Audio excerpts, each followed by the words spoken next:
వీళ్ళరా మనం చదువుకున్నటువంటి ఈ భాగము ఈ హోలీ కాన్వకేషన్ కొరకై మనకి ఇవ్వబడినటువంటి అంశం. हमने जो वचन का हिस्सा पढ़ा है यह इस पवित्र महासभा के लिए दिया हुआ मुख्य विषय है। ఏలియా అహాబు వద్దకు వచ్చి చెప్పినటువంటి మాట మనం చదువుకున్నాం. हमने जो पढ़ा है वो एलिया भविष्यवक्ता आहाब के पास जाके कहा हुआ वचन है। ఎవరి సన్నిధిని నేను నిలవబడి ఉన్నానో, जिसके सम्मुख में उपस्थित रहता हूँ।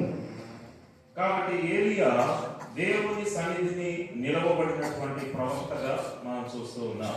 हम यहाँ देख रहे हैं कि एलिया वो भविष्यवक्ता है जो परमेश्वर की उपस्थिति में रहता है।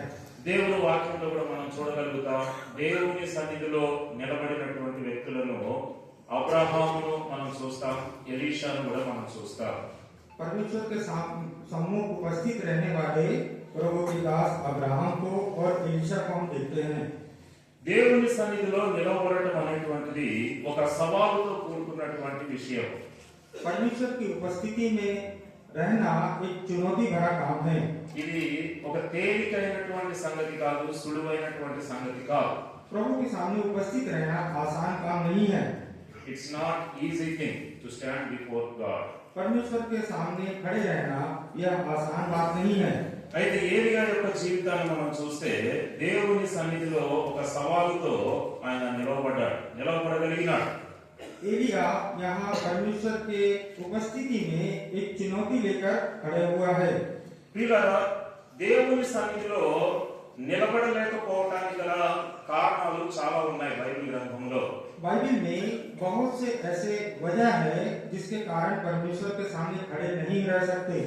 దేవుని సన్నిధిలో నిలబడాలి అని అంటే మనలో ఉండవలసినటువంటి ప్రాముఖ్యమైన సంగతి, परमेश्वर के सामने उपस्थित रहना है तो हम में जो महत्वपूर्ण बात होनी चाहिए, దేవుని ఎదుట నిలబడాలి అని అంటే అపోస్తలుల కార్యముల గ్రంథము 11వ అధ్యాయము 20వ వచనము మన జీవితంలో జ్ఞాపకం చేసుకోవాలి.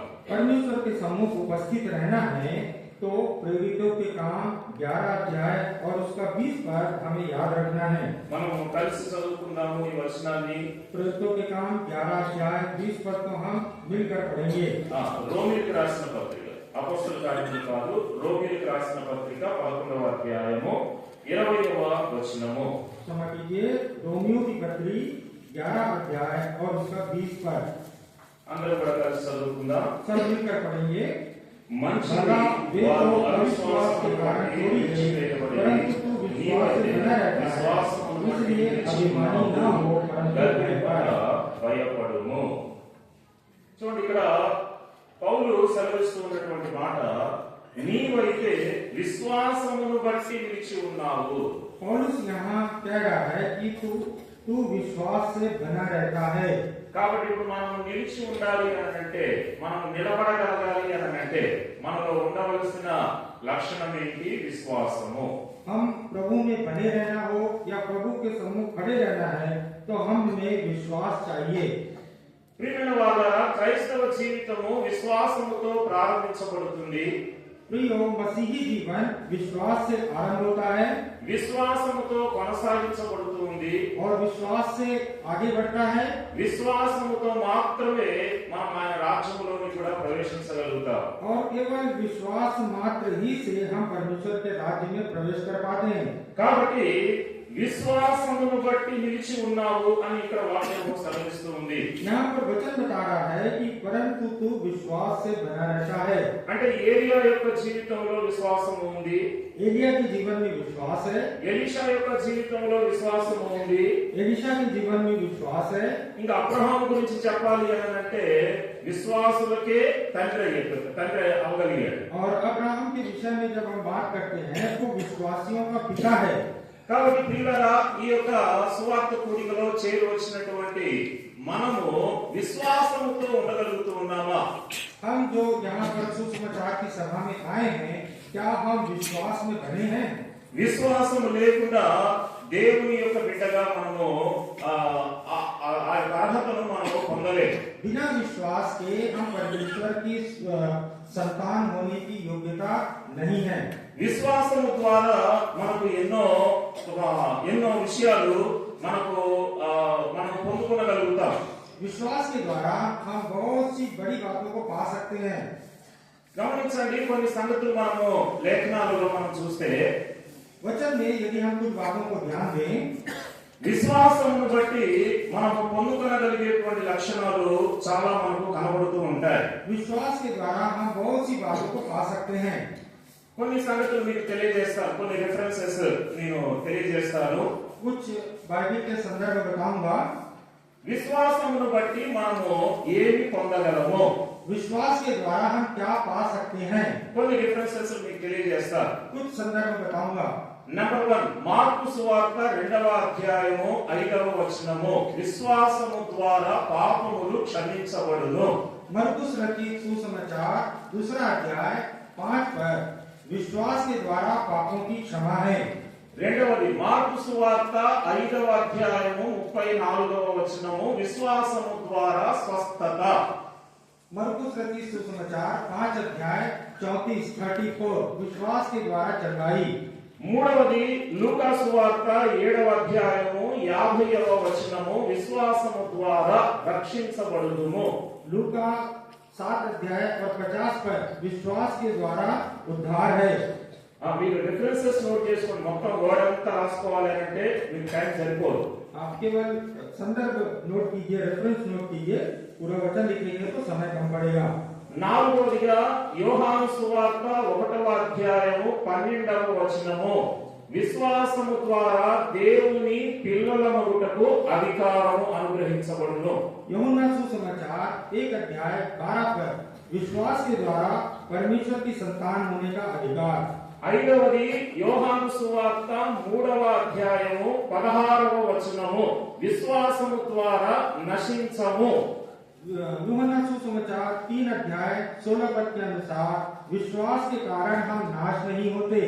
ఎన్నైపోయినాయి? कितना हो गया? 5. 6th one, యోహాను సువార్త 3వ అధ్యాయము 16వ వచనములోనే విశ్వాసము ద్వారా నిత్య జీవము.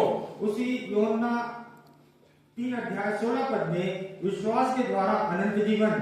ఏడవది, యోహాను సువార్త 3వ అధ్యాయము 18వ వచనము, విశ్వాసము ద్వారా తీర్పు తీర్చబడదు. यूहन्ना सुसमाचार 3 अध्याय 18 पद के अनुसार विश्वास के द्वारा हम पर न्याय नहीं है, न्याय का दंड नहीं है. ఎనిమిదవది, 8वीं बात, అపోస్తలుల కార్యములు 11వ అధ్యాయము 20వ వచనము, విశ్వాసము ద్వారా నిలబడగలుగుతాం. प्रेरितों के काम 11 अध्याय 20 पद के अनुसार विश्वास के द्वारा हम स्थिर रहते हैं. తొమ్మిదవది, అపోస్తలుల కార్యములు 16వ అధ్యాయము 34వ వచనము, విశ్వాసము ద్వారా ఆనందము. प्रेरितों के काम 16 अध्याय 34 पद के अनुसार विश्वास के द्वारा आनंद है. పదవది, రోమీయులకు రాసిన పత్రిక 5వ అధ్యాయము 1వ వచనము, విశ్వాసము ద్వారా నీతిమంతులముగా అవుదుము. रोमियो की पत्री 8 अध्याय 1 पद के अनुसार विश्वास के द्वारा हम धर्मी ठहराए जाते हैं. 11వది, రోమా పత్రిక 5వ అధ్యాయం 1వ వచనములోనే విశ్వాసము ద్వారా దేవునితో సమాధానము. रोमियो की पत्री 5 अध्याय 1 पद के अनुसार विश्वास के द्वारा परमेश्वर के साथ मेल मिलाप. 12వది, హెబ్రీయులకు రాసిన పత్రిక 11వ అధ్యాయం 6వ వచనము, విశ్వాసము ద్వారా దేవునికి ఇష్టలమగుదుము. इब्रानियों की पत्री 11 अध्याय 6 पद के अनुसार विश्वास के द्वारा దేవునికి ఇష్టలమగుదుము. परमेश्वर को प्रसन्न करने वाले होते हैं. ఎన్ని వచ్చినాయండి మొత్తం? कितना हो गया? 12 వచ్చినాయి కదా, 12. ఇంకా చాలా ఉన్నాయి. అయితే పిల్లరా కొన్ని సంగతులు మాత్రమే మీకు తెలియజేశారు. ऐसे बहुत से संदर्भ हैं, लेकिन उनमें से कुछ ही बातों को आपके सम्मुख रखा गया है. ఇప్పుడు ఏలియా ఏమన్నాడు? నేను దేవుని సన్నిధిని నిలవబడ్డాను అని చెప్పి అనగలిగాడు. अभी यहाँ पर एलिया भविष्यवक्ता परमेश्वर के सम्मुख उपस्थित रहता हूँ करके कह सका. అంటే దేవుని సన్నిధిలో నిలబడాలి అని అంటే ఈ 12 వచనాలలో నీ చెప్పిన ఒక వచనము అక్కడ మనం చదువుకున్నాం.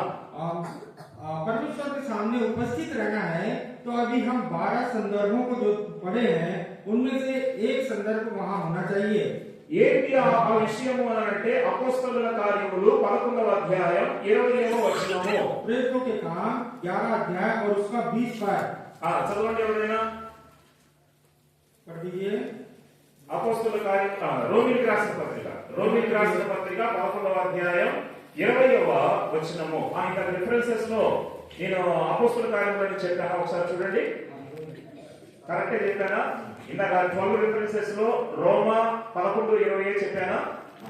रोमी 11 अध्याय का 20 पद पहले जो बताए हैं वो रोमियो प्रेरितों के काम కరెక్టే చెప్పానా? ఓకే, కరెక్టే చెప్పాను. రోమన్స్ 11:20. తప్పు ఉన్నది కరెక్ట్ చేయాలి. ఇందాక నేను బుక్ ఆఫ్ యాక్ట్స్ చెప్పినట్టున్నాను, మిస్టేక్ చెప్పాను, not book of acts. Romans 11:20. प्रेरितों के काम 11-20 कहा गया है, उसे सुधार लीजिए। वो रोमियो की पत्री 11 अध्याय का 20 पद है। చదవండి ఎవరైనా సరే.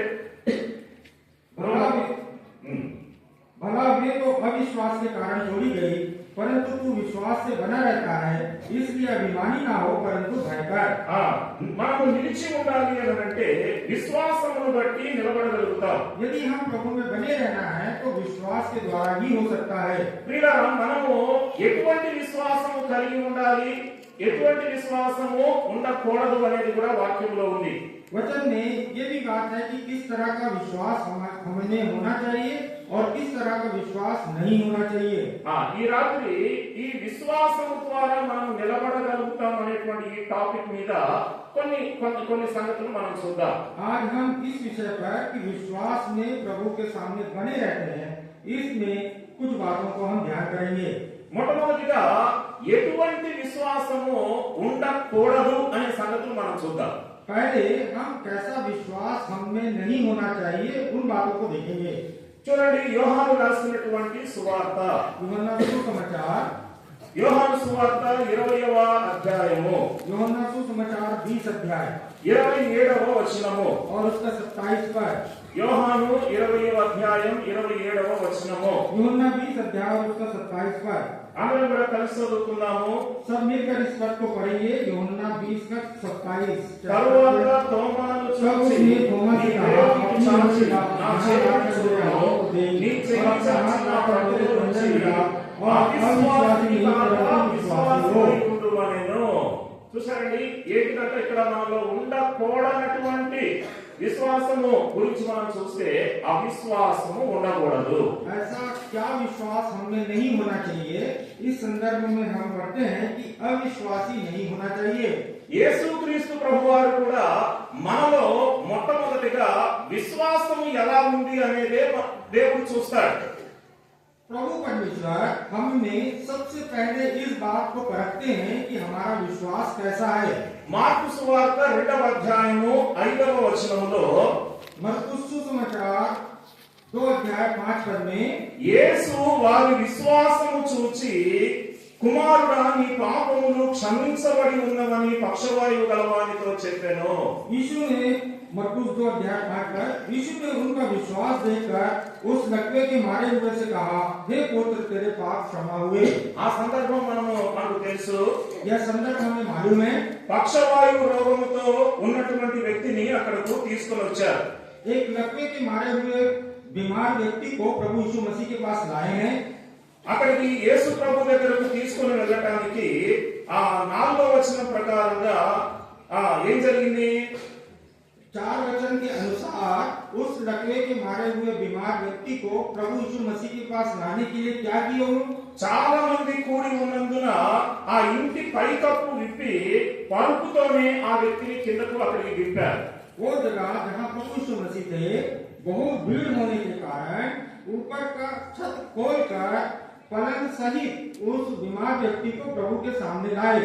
పరుపుతోనే ఆ వ్యక్తిని అక్కడకు దింపినప్పుడు 5వ వచనంలో యేసు ఏమి చూశాడు?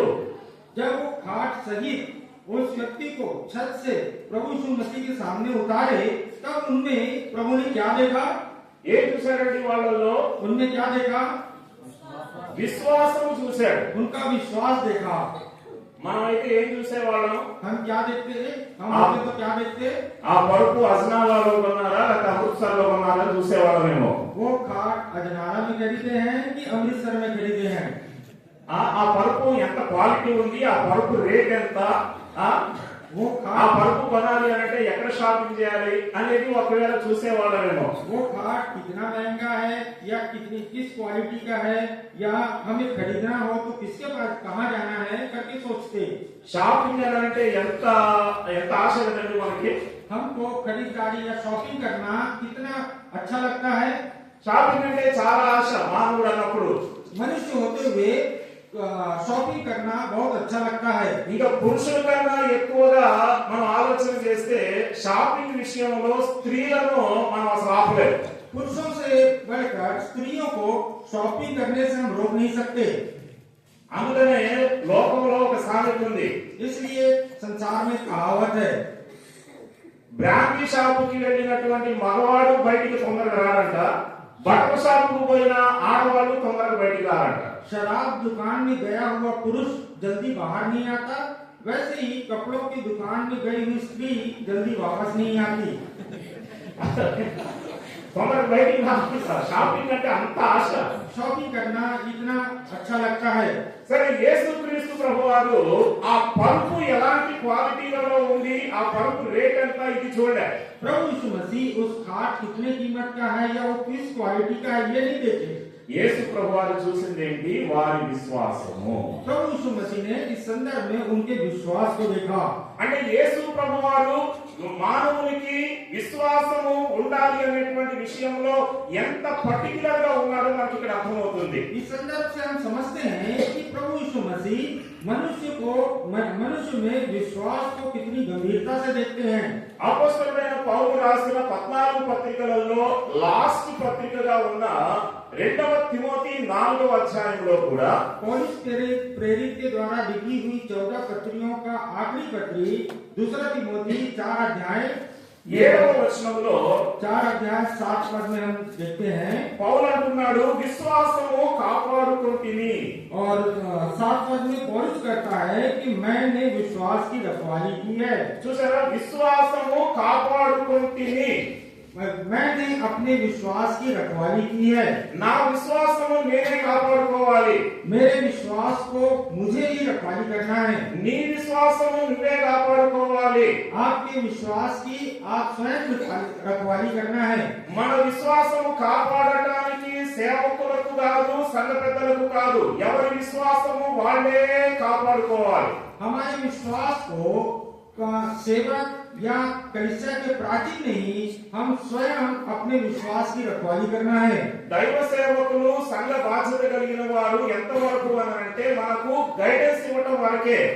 प्रभु के सेवक और कलीसिया के प्राचीन हमारी केवल अगुवाई करने या रास्ता दिखाने में मदद कर सकते हैं। మనకు హెచ్చరించడం వరకే, हमें चेतावनी देने तक उनका काम है। కానీ కాపాడుకోవాల్సింది మనమే. लेकिन अपना विश्वास की रखवाली हमें स्वयं करना है। కాబట్టి పౌలు అంటున్నాడు, విశ్వాసము కాపాడుకొంటిని. और यहाँ पौलुस कह रहा है कि मैंने अपने विश्वास की रखवाली की है। కానీ యోహాను సువార్తలో మనం ఇందాక చదువుకున్న మాటల్లో पहले हमने जो पढ़ा यूहन्ना सुसमाचार में, అపోస్తలుడైనటువంటి తోమా విశ్వాసమును కాపాడుకోలేకపోయాడు. प्रेरित थोमा अपने विश्वास की रखवाली नहीं कर सका।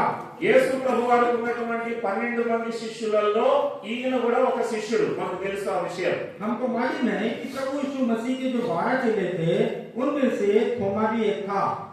ఈ తోమా ద్వారానే మన ఇండియాకి కూడా దేవుని సువార్త అనేటువంటిది వచ్చింది. और इसी थोमा के द्वारा हमारे भारत देश में सुसमाचार आया। యేసు ప్రభువారిని భారతదేశానికి పరిచయం చేసినటువంటి వ్యక్తి అపోస్తలుడైనటువంటి తోమా. हिंदुस्तान में भारत देश में प्रभु यीशु मसीह का परिचय कराने वाला व्यक्ति थोमा था। అయితే ఈ తోమా ఆ టైంలో యోహాను సువార్త 20వ అధ్యాయంలో అవిశ్వాసిగా పిలువబడుతూ ఉన్నాడు. लेकिन यही थोमा यूहन्ना 20 अध्याय में अविश्वासी कहलाया। ఎవరు చెప్పారు ఆ మాట? సాక్షాత్తు యేసు ప్రభువారే అంటూ ఉన్నాడు. और थोमा को अविश्वासी किसने कहा? स्वयं प्रभु यीशु मसीह ने कहा। తోమా అవిశ్వాసివి కాక విశ్వాసిగా ఉండు. थोमस से कहा अविश्वासी नहीं परंतु विश्वासी हो। ఎందుకు అనవలసి వచ్చింది ఆ మాట? क्यों ये बात उसे प्रभु यीशु मसीह को कहना पड़ा?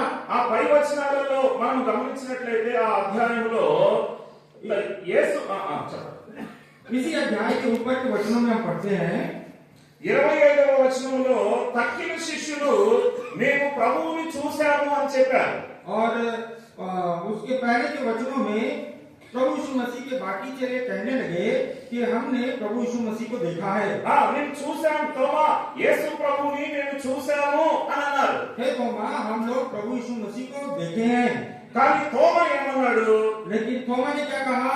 నేను ఆయన చేతులలో మేకుల గుర్తును చూచి నా వేలు ఆ మేకుల గుర్తులో పెట్టి నా చెయ్యి ఆయన ప్రక్కలో ఉంచితేనే గాని నమ్మను అని అన్నాడు. तब उस थोमा ने क्या कहा कि 25 पद में जब चेले यह कहने लगे कि हमने प्रभु को देखा है तब उसने उनसे कहा जब तक मैं उसके हाथों में कीलों के छेदों को न देख लूं और कीलों के छेदों में अपनी उंगली न डाल लूं और उसके पंजर में अपना हाथ न डाल लूं तब तक मैं प्रतीति नहीं करूंगा। యేసు ప్రభువారు ఆ 3.5 సంవత్సరాలు పరిచర్య చేసేటప్పుడు प्रभु यीशु मसीह के उन 3.5 साल सेवा जीवन में ముందుగానే తెలియపరిచాడు. पहले से ही प्रभु ने बताया था చనిపోతాను, తర్వాత సిలువ వేయబడతాను, తిరిగి 3వ రోజున లేపబడతాను అని చెప్పాడు ఆల్రెడీ. पहले से प्रभु यीशु मसीह ने कहा कि मैं मारा जाऊंगा, क्रूस पर लटकाया जाऊंगा और तीसरे दिन जी उठूंगा। యేసు ప్రభు చెప్పినప్పటికీ కూడా ఇప్పుడు తోమా ఏమంటున్నాడు? మీరు ఎన్ని చెప్పినా సరే నమ్మను అని అంటున్నాడు. और प्रभु यीशु मसीह ये बात पहले कह चुकने के बावजूद जब दूसरे चेले इस बात की गवाही दे रहे थे कि प्रभु को मैंने देखा तब ये थोमा कह रहा है कि मैं बिल्कुल विश्वास ही नहीं करूंगा। ఈ వర్షం ఎక్కడ ప్రారంభమైంది అని అంటే ఆదికాండములో 3వ అధ్యాయంలో ప్రారంభమవుతుంది. ये अविश्वास उत्पत्ति 3 अध्याय से शुरू होता है। చూడండి ఆదికాండము 3వ అధ్యాయంలో उत्पत्ति 3 अध्याय में 4వ వచనము और उसका 4था पद అందుకు సర్పము మీరు చావనే చావరు. तब सर्प ने स्त्री से कहा तुम निश्चय न मरोगे। తోమా ఏమన్నాడు? నమ్మను. तब थोमा ने क्या कहा? तब तक मैं प्रतीति नहीं करूंगा। ఆదికాండంలో సర్పం ఏమన్నది? చావనే చావరు. उत्पत्ति में सर्प ने क्या कहा? तुम कभी नहीं मरोगे। చూడండి అదే వర్షను అక్కడ తోమా మాట్లాడుతూ ఉన్నాడు. इसी तरह से यहाँ पर थोमा कह रहा है। చూడండి తక్కిన శిష్యులు వచ్చి మేము చూసాము అన్నా సరే నేను నమ్మను. जबकि उसके दूसरे चेले साथी कह रहे हैं कि हमने देखा है तो भी ये कह रहा है कि मैं तब तक विश्वास नहीं करूंगा। మీరు హోలీ కాన్వికేషన్ పెట్టి 5 రోజులు ఫుడ్ పెట్టి 5 రోజులు అకామిడేషన్ ఇచ్చి మీటింగ్లు పెట్టినా నేను నమ్మను.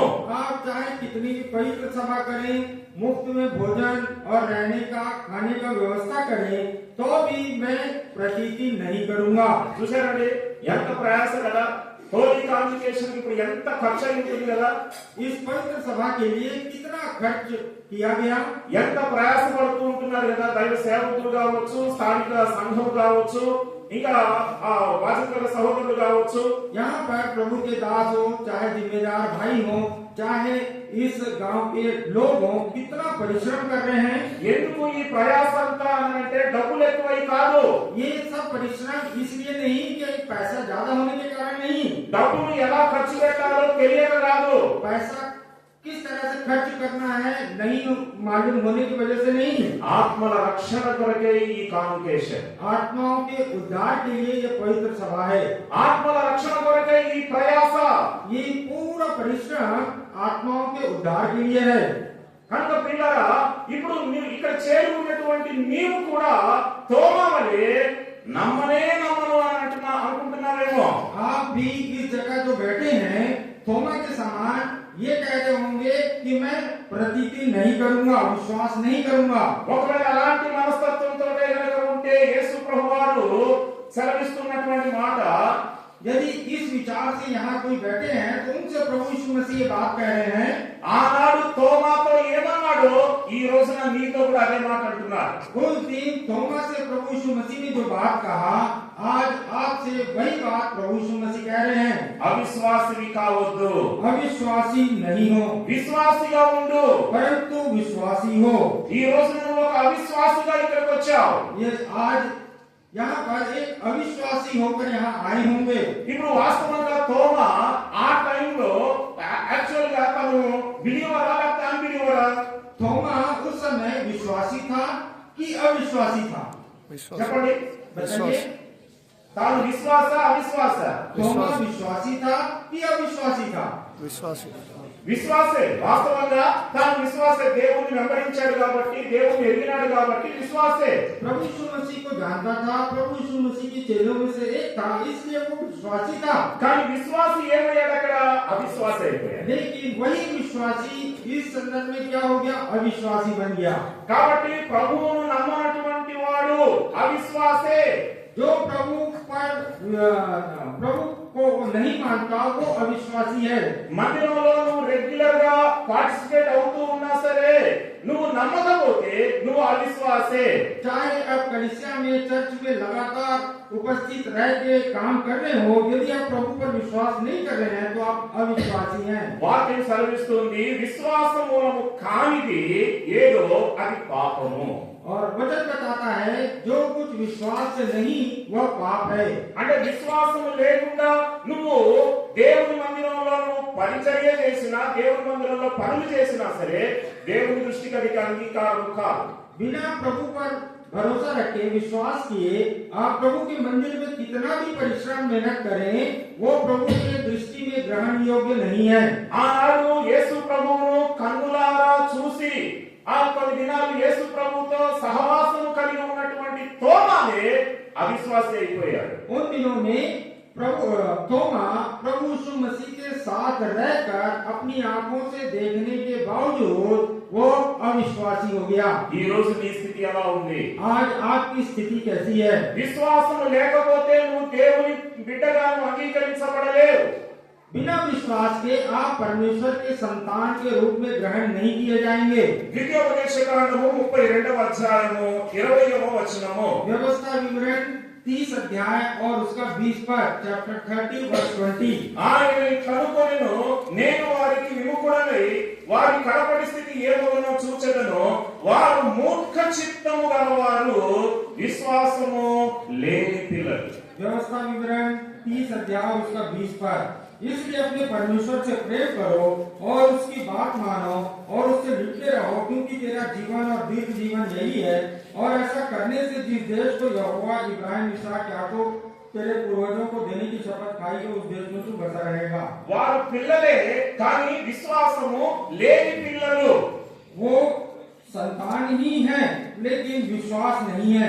ప్రియమైన వారలారా, విశ్వాసము లేనట్లయితే గమనించండి, నువ్వు అవిశ్వాసములో ఉన్నట్లే. यदि प्रभु पर आपका विश्वास नहीं है तो आप अविश्वासी ही हैं।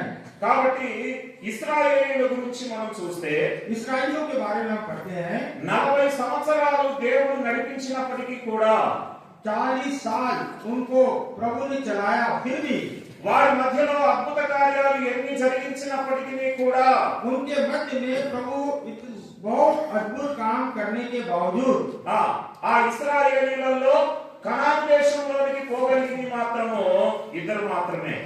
उन इस्राएलियों में कनान देश में प्रवेश करने वाले केवल 2 ही व्यक्ति थे। ఎవరు వాళ్ళు? वो कौन थे? యెహోషువ, కాలేబ్. యెహోషువ, కాలేబ్. కాలేబ్. యెహోషువ, కాలేబ్. यहोशू और कालेब भी कनान में प्रवेश कर सके। చూసారా, ఇశ్రాయేలీయులు దాదాపు ఎంతమంది ప్రజలు? इस्राएली लगभग कितने लोग थे, कितनी बड़ी प्रजा थी? 6 లక్షల కాల్బలము. 6 लाख पैदल चलने वाले लोग। ఎంతమంది? कितने लोग? 6 lakhs. 6 लाख। కాల్బలము అని అంటే యుద్ధానికి వెళ్ళేటువంటి సైన్యాన్ని కాల్బలము అని అంటారు. पैदल चलने वाले का अर्थ है कि वो जो युद्ध करने योग्य थे, युद्ध करने लायक थे, वो 6 लाख लोग थे। యుద్ధానికి పోగలిగినటువంటి వాళ్ళు 6 లక్షలు. युद्ध कर सकने योग्य लोग 6 लाख थे। ఇప్పుడు 6 లక్షల మంది పురుషులకు ఇప్పుడు మనం అంటే అప్రాక్సిమేట్ గా మనము ఆ టోటల్ స్ట్రెంత్ మనం ఆలోచన చేస్తే 6 లక్షల మంది పురుషులు వాళ్ళ భార్యలు 6 లక్షల మంది और अंदाज के लिए उसको टोटल करने से 6 लाख पुरुष योद्धा लोग, उनकी 6 लाख पत्नियां, వాళ్ళకి ఫ్యామిలీకి ఒక ఇద్దరు పిల్లలు చేసుకున్నా ఎంతమంది उनकी दोनों संतान भी अगर हम मान लें तो कितने लोग हो गए? 12 లక్షల మంది 12 लाख केवल बच्चे ही हैं। అంటే టోటల్ ఇశ్రాయేలీల సంఖ్య అప్రాక్సిమేట్ గా మనం ఆలోచన చేస్తే 24 lakhs माता पिता और बच्चों को अंदाज लगाएं तो लगभग 24 लाख इस्राएली प्रजा थी। ఇప్పుడు ఈ సంఖ్యని నేను చెప్పాను కాల్వలను ఆలోచన చేస్తూ చెప్పిన సంఖ్య। ये टोटल कैसे निकाला गया? युद्ध के योग्य जो 6 लाख पुरुष थे उनको अंदाज में लिया गया। ముసలోళ్ళు ఉన్నారా? बुजुर्ग लोग थे, వృద్ధాప్యంలో ఉన్న వాళ్ళంతా కొంతమంది ఉన్నారా? और काफी बुजुर्ग लोग भी रहे होंगे। చూడండి ప్రియులారా, ఎన్ని లక్షల మంది ప్రజలు, कितने लाख लोग थे? 6 లక్షల కాల్వలానికి ఎంతమంది పోయారంట? 6 लाख युद्ध के योग्य पुरुष लोगों में से कितने लोग प्रवेश किए? ఇద్దరు వెళ్ళారు। 2 ही लोग प्रवेश किए। 6 లక్షల మందికి ఇద్దరు పోతే ఇప్పుడు మనం ఎంతమంది పరలోకానికి పోతాం? यदि 6 लाख लोगों में से केवल 2 ही कनान देश प्रवेश किए तो हम जो यहाँ हैं, हम में से कितने लोग स्वर्ग लोग जाएंगे? మీకు ఎంతమంది నమ్మకం ఉంది ఈ రోజు యేసు ప్రభు వస్తే నేను పరలోకానికి వెళ్తాను అనే నమ్మకం కలిగిన వాళ్ళు చేతులు ఎత్తండి। यदि इसी क्षण प्रभु आ जाएंगे तो कितने लोगों को ये दृढ़ विश्वास है कि मैं भी प्रभु के साथ उठाया जाऊंगा? वो लोग हाथ उठाएं। అంటే క్రిటికల్ ప్రశ్న కదా, ये बहुत कठिन प्रश्न है। లాస్ట్ మీటింగ్ కదా అని చెప్పి మీరు కూర్చుంటే అసలు పరలోకానికి పోతారా లేదా అన్నట్టు మాట్లాడుతున్నాం అన్నప్పుడు हम लोग 5 दिन से मीटिंग में बैठे हैं, अभी आखिरी मीटिंग में पूछ रहे हैं कि क्या आप स्वर्ग जाओगे कि नहीं? ప్రియులారా, ఒక సవాలుతో కూడుకున్న ప్రశ్న ఇది। ये बहुत ही चुनौती भरा जवाब देने वाला प्रश्न है। మనం అనుకుంటున్నాం విశ్వాసము అని, हम अपने आप को विश्वासी समझ रहे हैं, కానీ తోమాను చూసి యేసు ప్రభు ఏమన్నాడు? అవిశ్వాసివి కావద్దు అని అన్నాడు। थोमा को देखकर प्रभु यीशु मसीह कह रहे हैं कि अविश्वासी नहीं होना। అపోస్తలుడైనటువంటి పౌలు प्रेरित రోమీయులకు రాసినటువంటి పత్రికలో रोमियो की पत्री में 10వ అధ్యాయము మొదటి వచనము 10 अध्याय और उसका पहला पद। रोमियो की पत्री 10 अध्याय पहला पद। సహోదరులారా, ఇశ్రాయేలీయులు రక్షణ పొందవలెనని నా హృదయాభిలాషయు వారి విషయమై నేను దేవునికి చేయు ప్రార్థనయునై ఉన్నది। रोमी 10 का 1, हे भाइयों, मेरे मन की अभिलाषा और उनके लिए परमेश्वर से मेरी प्रार्थना है कि वे उद्धार पाएं। ఎవరు రక్షణ పొందాలంటున్నాడు? ఇశ్రాయేలీయులు రక్షణ పొందాలి। किनके लिए प्रार्थना, उद्धार की प्रार्थना कर रहा है? इस्राएलियों के लिए। ఇశ్రాయేలీయులు ఏమనుకుంటున్నారు? అసలు దేవుడంటే మా దేవుడే। इस्राएली लोग क्या कर रहे हैं कि यहोवा मतलब हमारा ही परमेश्वर है। మేము అబ్రహాము సంతానము అని అంటున్నారు వాళ్ళు। वो अपने आप को इब्राहिम की संतान मान रहे हैं। ధర్మశాస్త్రం మాదే అని అంటున్నారు। व्यवस्था हमारी ही है। మేము మోషే శిష్యులము అని అంటున్నారు। हम मोसे के चेले हैं कह रहे हैं। కానీ యేసు ఇక్కడ పౌలు అంటూ ఉన్నాడు, लेकिन यहाँ पौलुस कह रहा है ఇశ్రాయేలీయులు రక్షణ పొందాలి। इस्राएली लोग उद्धार पाने के लिए प्रार्थना कर रहा। అంటే వారి జీవితంలో విశ్వాస జీవితం అనేటువంటిది కనిపించట్లేదు। इसका अर्थ ये है कि इस्राएलियों में विश्वास का जीवन नहीं दिख रहा है। వారు అంటూ ఉన్నారు మేము అబ్రహాము సంతానం అని అంటున్నారు, కానీ అబ్రహాముకు ఉన్నటువంటి విశ్వాసం మాత్రం వాళ్ళలో ఉండట్లేదు। वो कह तो रहे हैं कि अपने आप को इब्राहिम की संतान कह रहे हैं, परंतु इब्राहिम के समान विश्वास उनके जीवन में नहीं दिख रहा है। ఇప్పుడు మనం ఎలా ఉన్నామో ఆ రోజు వాళ్ళు కూడా అలానే ఉంటూ వచ్చారు। अभी हम जैसे हैं वैसे ही उन दिनों में ये इस्राएली भी थे। మనం ఏమంటున్నామండి ఇప్పుడు? अभी हम क्या कह रहे हैं? మాది హెబ్రోను हमारा हेब्रोन है, కదా। है ना? హెబ్రోను అని చెప్పి మనం మిగిలిన డినామినేషన్స్ ని మనం చులకన చేస్తూ ఉంటాం కదా। हम अपने आप को हेब्रोन को बताकर दूसरे डिनोमिनेशन को थोड़ा कम अंदाज लगाते हैं। హెబ్రోను అంటే మాదేశం క్రమము అని చెప్పి మనం ఒత్తి పలుకుతాం కదా। हम अपने आप को हेब्रोन का बताकर हमारा क्रम ही, हमारा अनुशासन ही सही है करके दूसरों को बताते हैं। కానీ ఈనాడు ఆ రోజుల్లో భక్త సింగ్ గారు చూపించినటువంటి ఆ మార్గము మనం ఫాలో కాలేకపోతూ ఉన్నాం। उन दिनों में प्रभु के दास भाई भक्त सिंह ने जो मार्ग दिखाया उस मार्ग में हम बने नहीं हैं। ఈ రోజు మనకు విశ్వాసిగా ఉన్నావా లేక అవిశ్వాసిగా ఉన్నావా? आज हम पढ़ते हैं कि क्या आप विश्वासी हैं या अविश्वासी हैं। నువ్వు ఎన్నైనా చెప్పు గాని నేను నమ్మను అని తోమా అంటున్నాడు। थोमा कह रहा है कि आप लोग कितना भी बताओ परंतु मैं प्रतीति नहीं करूंगा। ఒకవేళ నీలో అవిశ్వాసమే గనుక ఈ రోజున ఉంటే, ఈ రోజు ఒకవేళ ప్రభువు వస్తే నువ్వు ఆయన రాజ్యంలోనికి ప్రవేశించలేవు। यदि उसी अविश्वास की दशा में आप रहें और प्रभु यीशु मसीह का आगमन हो तो आप स्वर्ग में प्रवेश नहीं करेंगे। ఏమి విశ్వాసం ఉంచాలి? कि किस बात पर विश्वास करना है? నిజ దేవుడైనటువంటి ఆ ప్రభువు ఎవరో నువ్వు విశ్వాసం ఉంచాలి। सच्चा परमेश्वर कौन है उसे जानकर उस पर आपको विश्वास करना है। కాబట్టి మొట్టమొదటిగా అవిశ్వాసం అనేది మనలో ఉండకూడదు। सबसे पहली बात अविश्वास हम में नहीं होना चाहिए। రెండవ విషయానికి వద్దాము। और दूसरी बात हम देखेंगे మత్తయి రాసిన సువార్త 14వ అధ్యాయం। मत्ती 4 अध्याय, మత్తయి సువార్త 14వ అధ్యాయము मत्ती 14 अध्याय 31వ వచనము और उसका 31 पद। मत्ती 14 अध्याय और उसका 31 వెంటనే యేసు చెయ్యి చాపి అతని పట్టుకొని అల్ప విశ్వాసి ఎందుకు సందేహపడితివని అతనితో చెప్పెను। और 14:31 31 पर पर यीशु ने तुरंत हाथ बढ़ाकर उसे थाम लिया और उससे कहा, हे अल्प विश्वासी तूने क्यों संदेह किया। చూడండి ఇక్కడ రెండవ వాక్యం ఏంటండి? అల్ప విశ్వాసం। और दूसरी बात जो हमें नहीं होनी चाहिए वो क्या है? अल्प विश्वास। మొదటిది ఏంటి? తోమాలో చూసింది ఏంటి? అవిశ్వాసం। पहले जो हमें नहीं होना चाहिए वो थोमा में हमने देखा अविश्वास नहीं होना चाहिए। రెండవది ఏంటి? అల్ప విశ్వాసము। दूसरा हमें जो नहीं होना चाहिए वो अल्प विश्वास। చూడండి అల్ప విశ్వాసము ఎవరిలో చూశాడు? యేసు ప్రభు పేతురులో చూశాడు। प्रभु यीशु मसीह ये अल्प विश्वास किसमें देखा? पतरस में देखा। నన్ను నా వెంబడి రండి నేను మిమ్మల్ని మనుషులను పట్టు జాలరులుగా చేతునని ప్రభు అన్నప్పుడు, जब प्रभु यीशु मसीह ने इस व्यक्ति से कहा कि तुम जालों को छोड़ दो, मैं तुम्हें मनुष्यों के पकड़वाने वाले बनाऊंगा, పేతురు యేసు ప్రభువుని వెంబడించడానికి ముందుకొచ్చాడు। तो सबसे पहले ये बात सुनकर पतरस पहले आया। అలాంటి పేతురుతో యేసు ప్రభు అంటున్నాడు అల్ప విశ్వాసి। और उसी पतरस से प्रभु कह रहा है, हे अल्प विश्वासी।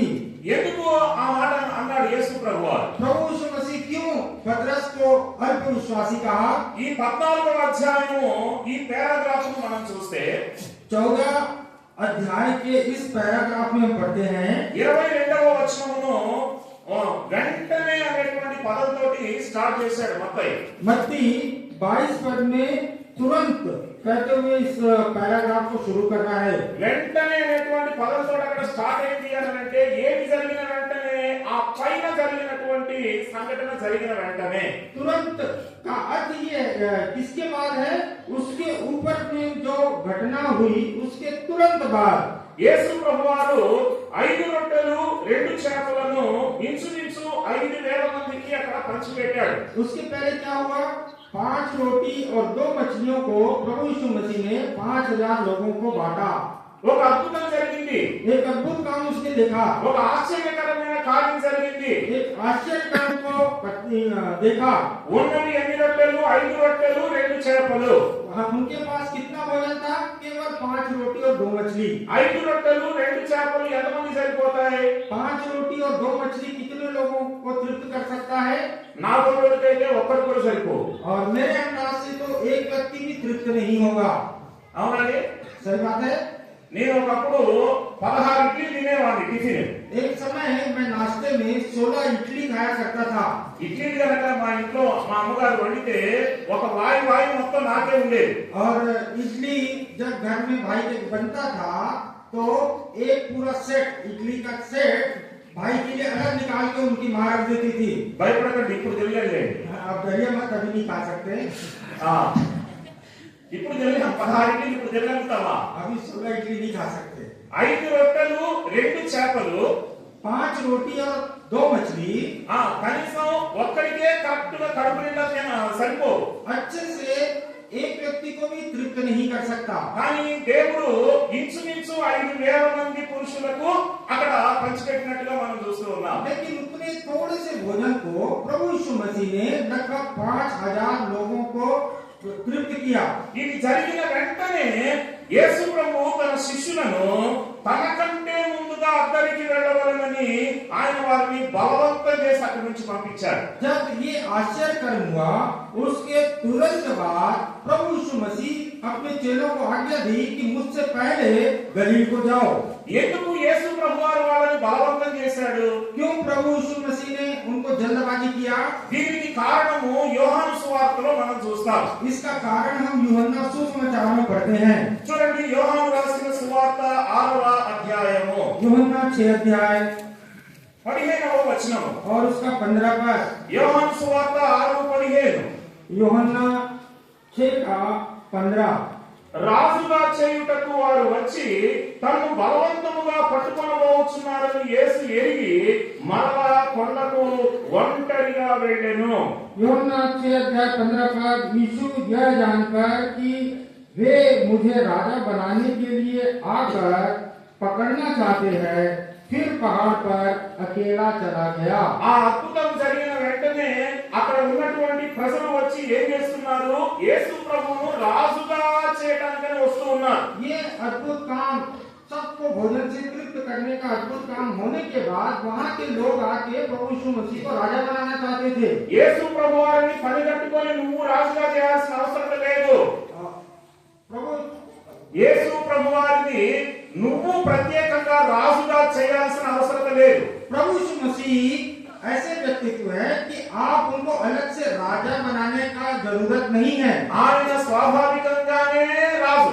वो स्वाभाविक रूप से ही राजा है। ఆయన రాజుల రాజు, ప్రభువుల ప్రభువు.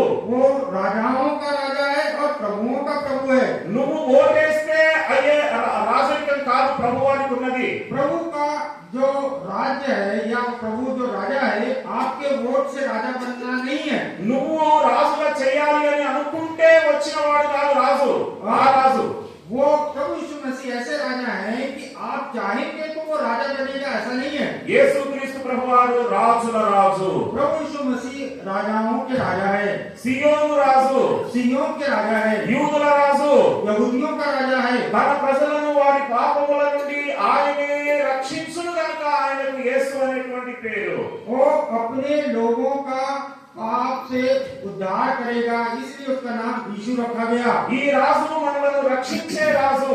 यह राजा हमें उद्धार देने वाला राजा है। కానీ వీళ్ళు ఏం చేశారు అని అంటే భౌతికమైన ఆ అద్భుతాన్ని భౌతికంగా అక్కడ జరిగినటువంటి దేవుడు చేసినటువంటి అద్భుతాన్ని చూసి वह भौतिक रूप से भोजन के लिए जो प्रभु ने आश्चर्य कर्म किया, उन्हें उसको देखकर వాళ్ళందరూ కూడా యేసు ప్రభువును వాళ్ళు రాజుగా చేద్దామని ముందుకు వస్తున్నారు. वो आश्चर्य कर्म को देखकर भोजन के लालच में वो लोग प्रभु को राजा बनाने के लिए आए।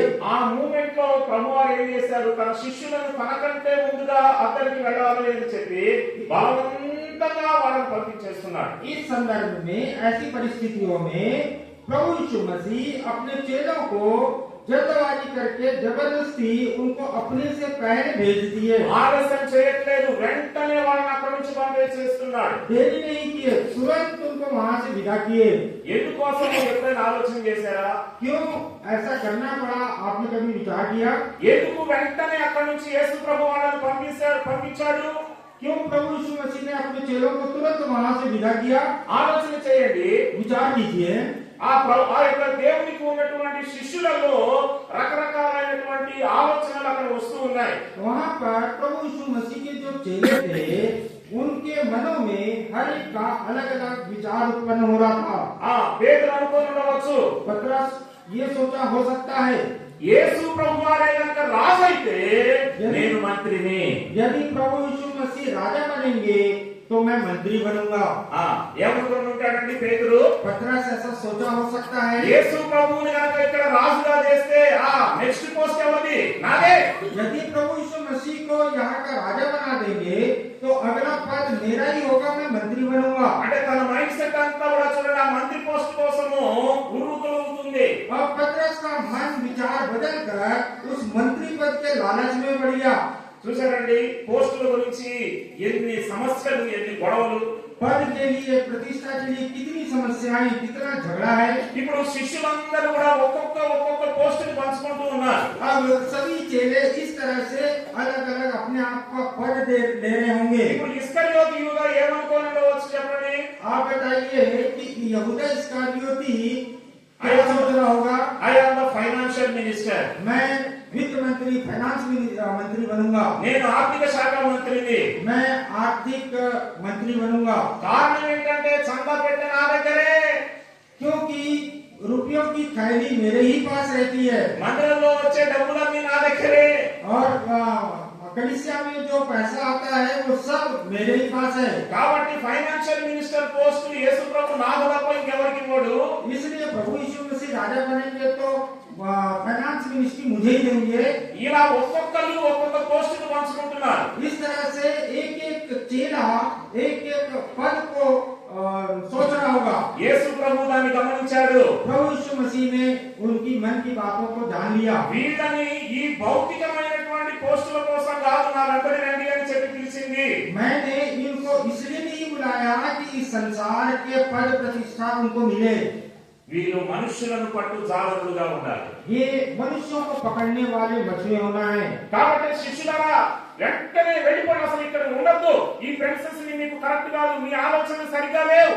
इसलिए प्रभु यीशु मसीह ने तुरंत कहा कि यहाँ से जितना जल्दी हो सके तुरंत चले जाओ, यहाँ की परिस्थितियां आपके अनुकूल नहीं है। కాబట్టి వెంటనే అక్కడ నుంచి వాళ్ళని బలవంతం చేసి పంపించేస్తూ ఉన్నాడు. इसलिए प्रभु यीशु मसीह अपने चेलों को तुरंत जबरदस्ती वहाँ से भेज दिए। బలవంతం అనే మాట ఎందుకు వాడాడు మత్తయి? मत्ती ये जबरदस्ती भेजना, इस बात को क्यों उसने इस्तेमाल किया? ఆ ప్రెమిసెస్ లో నుంచి వాళ్ళు బయటికి పోవడానికి వాళ్ళకి మనసు అంగీకరించట్లే. उन परिस्थितियों से बाहर जाने के लिए चेलों का मन नहीं मान रहा था। ఎందుకంటే పోస్టులు పోతాయి. यदि यहाँ से जाएंगे तो पद चला जाएगा। యూదా అనుకుంటున్నాడు ఫైనాన్షియల్ మినిస్టర్ పోస్ట్ పోయితేమో నేను పోతే, यदि मैं यहाँ से चले जाऊंगा तो यहूदा सोच रहा होगा कि मुझे फाइनेंस मिनिस्ट्री छूट जाएगी। పేతురు అనుకుంటున్నాడు మంత్రి పదవి పోయితేమో, पतरस सोच रहा होगा कि मेरा मंत्री पद छूट जाएगा। ప్రభువా ఇప్పుడే నేను వెళ్ళాం ప్రభువా, కాసేపు ఉంటాం ప్రభువా అని అంటున్నారు వాళ్ళు. वो तो कह रहे हैं प्रभु हम अभी नहीं जाएंगे, थोड़ा आपके साथ रहेंगे। కానీ యేసు ప్రభు ఒప్పుకోవట్లే, వెంటనే వెళ్ళిపోండి వెళ్ళిపోండి. लेकिन प्रभु यीशु मसीह नहीं मान रहे और जबरदस्ती कर रहे, जल्दी चले जाओ। సరే ఎట్టకేలకు యేసు ప్రభుకు లోబడి వాళ్ళందరూ కూడా వెళ్తూ ఉన్నారు. लेकिन जैसे तैसे प्रभु की बात मानकर वो सब लोग जा रहे थे, नाव में जा रहे थे। అప్పుడు జరిగినటువంటి సంఘటన మనకు తెలుసు.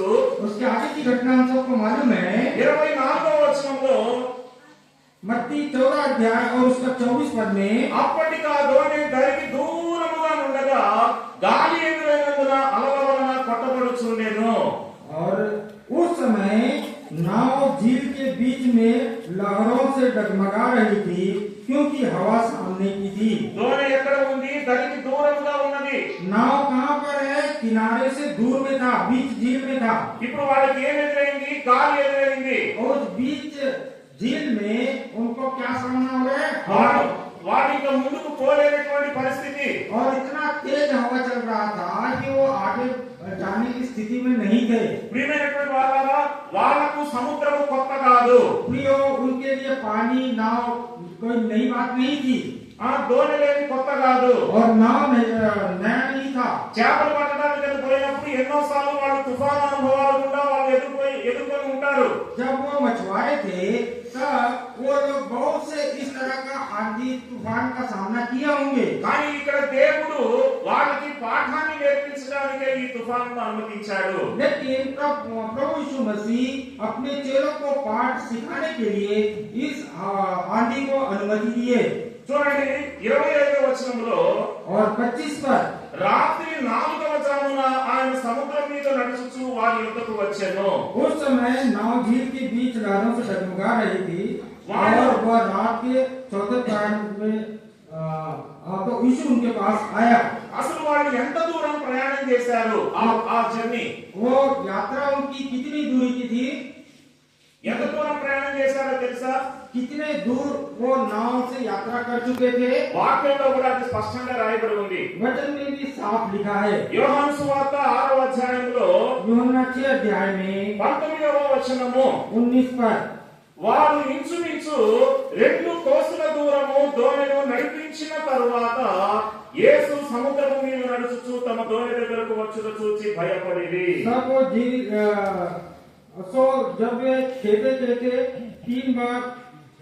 3-4 मील के लगभग वो लोग नाव में यात्रा कर चुके थे। ఎన్ని కోసుల దూరము? 2 కోసుల దూరము. कोस में बताया गया है कि 2 कोस है और हिंदी बाइबल में लिखा है कि 3-4 मील तक वो नाव में यात्रा कर चुके थे। కోసు అనంటే దాని అర్థం ఏంటంటే ఒక కోసు ఈజ్ ఈక్వల్ టు 3 కిలోమీటర్స్. एक कोस का अर्थ 3 किलोमीटर है। 2 కోసులు అనంటే 6 కిలోమీటర్స్. 2 कोस मतलब लगभग 6 किलोमीटर।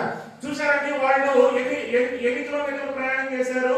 और वो लोग कितने किलोमीटर यात्रा कर चुके थे? ఇంచుమించు 6 కిలోమీటర్లు ప్రయాణం చేశారు. लगभग नाव में वो 3-4 मील की दूरी तय कर चुके थे। ఎన్ని గంటలు ప్రయాణం చేశారు? कितना घंटा उन्होंने यात्रा किया? రాత్రి 4వ జామున అని మత్తయి సువార్తలో రాయబడి ఉంది. और चलते चलते वो लोग रात के चौथे पहर 4వ జామున అనంటే ఎప్పుడు? चौथा पहर का अर्थ किया है कितने बजे है? వాళ్ళు అసలు ఎప్పుడు వాళ్ళ ప్రయాణాన్ని స్టార్ట్ చేశారు? वो लोग उस नाव की यात्रा कब आरंभ किए? యోహాను సువార్త 6వ అధ్యాయము 16వ వచనము. यूहन्ना 6:16 సాయంకాలమైనప్పుడు ఆయన శిష్యులు సముద్రము వద్దకు వెళ్లి దోణి ఎక్కి సముద్రపు కత్తిరినున్న కపెర్నహూమునకు పోవుచుండిరి. और यूहन्ना 6 अध्याय 16 पद में फिर जब संध्या हुई तो उसके चेले झील के किनारे गए और नाव पर चढ़कर झील के पार कफरनहूम को जाने लगे। ఏ టైంలో? సాయంకాలమైనప్పుడు. ये लोग नाव से अपनी यात्रा शाम को आरंभ किए। యూదులకు 4 జాములు ఉంటాయి. यहूदियों में 4 पहर होता है। మొదటి జాము సాయంత్రం 6 నుంచి రాత్రి 9 వరకు మొదటి జాము. पहला पहर शाम को 6 बजे से रात को 9 बजे तक। రెండవ జాము రాత్రి 9 నుంచి రాత్రి 12 గంటల వరకు రెండవ జాము. और दूसरा पहर रात 9 बजे से लेकर 12 बजे तक। మూడవ జాము 12 గంటల నుంచి తెల్లవారుజామున 3 గంటల వరకు మూడవ జాము. और रात 12 बजे से मध्य रात्रि 3 बजे तक तीसरा पहर है। నాలుగవ జాము 3 గంటల నుంచి 6 గంటల వరకు ఉన్నటువంటి దాన్ని నాలుగవ జాము అని అంటారు. और मध्य रात 3 बजे से लेकर भोर के 6 बजे तक चौथा पहर कहते हैं। మనకేమో డే స్టార్ట్ అయ్యేది ఎప్పుడండి? రాత్రి 12 గంటలకు స్టార్ట్ అవుతుంది కదా. हमारा नया दिन आरंभ कब होता है? रात को होता है। కానీ వాళ్లకు రోజు ప్రారంభమయ్యేది ఆ సాయంత్రం 6 గంటల టైం నుంచి వాళ్ళకి డే అనేది స్టార్ట్ అవుతుంది. लेकिन उनका दिन या पहर शाम से शुरू होता है। అందుకని ఆదికాండంలో మొదటి అధ్యాయంలో మనం చూస్తే అస్తమయము ఉదయము కలగగా ఒక దినం ఆయన ఉంటుంది. इसलिए उत्पत्ति में हम पढ़ते हैं कि संध्या से लेकर भोर तक एक दिन हुआ।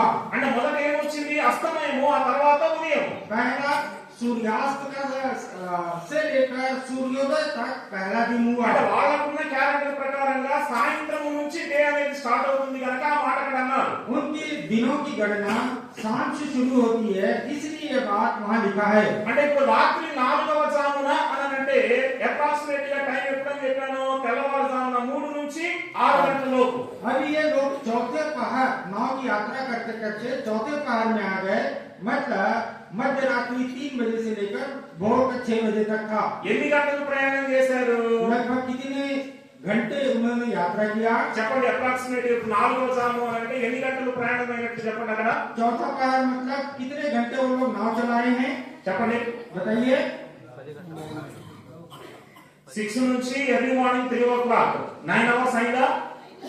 9 hours అయిందా? 9 hours దాటి ఇప్పుడు అక్కడ జరిగింది అన్నమాట ఆ 4వ జాము అని అంటే शाम को 6 बजे से लेकर 3 बजे तक 3 पहर खत्म हो गया है और मध्य रात्रि 3 के आगे चौथा पहर है, तो मतलब 9 घंटे से प्लस में है। 9 గంటలకి ఎన్ని కిలోమీటర్లు ప్రయాణం చేశారు? Only 6 kilometers। 9 घंटों में वो लोग केवल 6 किलोमीटर यात्रा किए। అబ్బా చూశారండి, देखें 6 కిలోమీటర్లు పోవాలంటే 9 గంటలు పట్టింది అని అంటే ఆ తుఫాను ఎంత భయంకరంగా ఉందో। 6 किलोमीटर चलने में 9 घंटा उनको नाव चलाना पड़ा। इसका अर्थ समझिए कि कितना भयंकर तूफान रहा होगा। చూసారా, మేము భూపాలపల్లి నుంచి వచ్చామని చెప్పాం కదా, पहले बताया कि मैं भोपालपल्ली से आया हूँ। దాదాపు మా ప్రయాణము 33 గంటలు పట్టింది। हमारे गांव से यहाँ तक पहुँचने में लगभग 33 आवर्स लगा था, 33 घंटा लगा। ఇప్పుడు ఈ లెక్క ప్రకారంగా కనుక చూసుకుంటే यदि इनके चाल या इनके स्पीड के हिसाब से यदि कैलकुलेशन करेंगे 2026లో మేము వస్తాం పంజాబ్।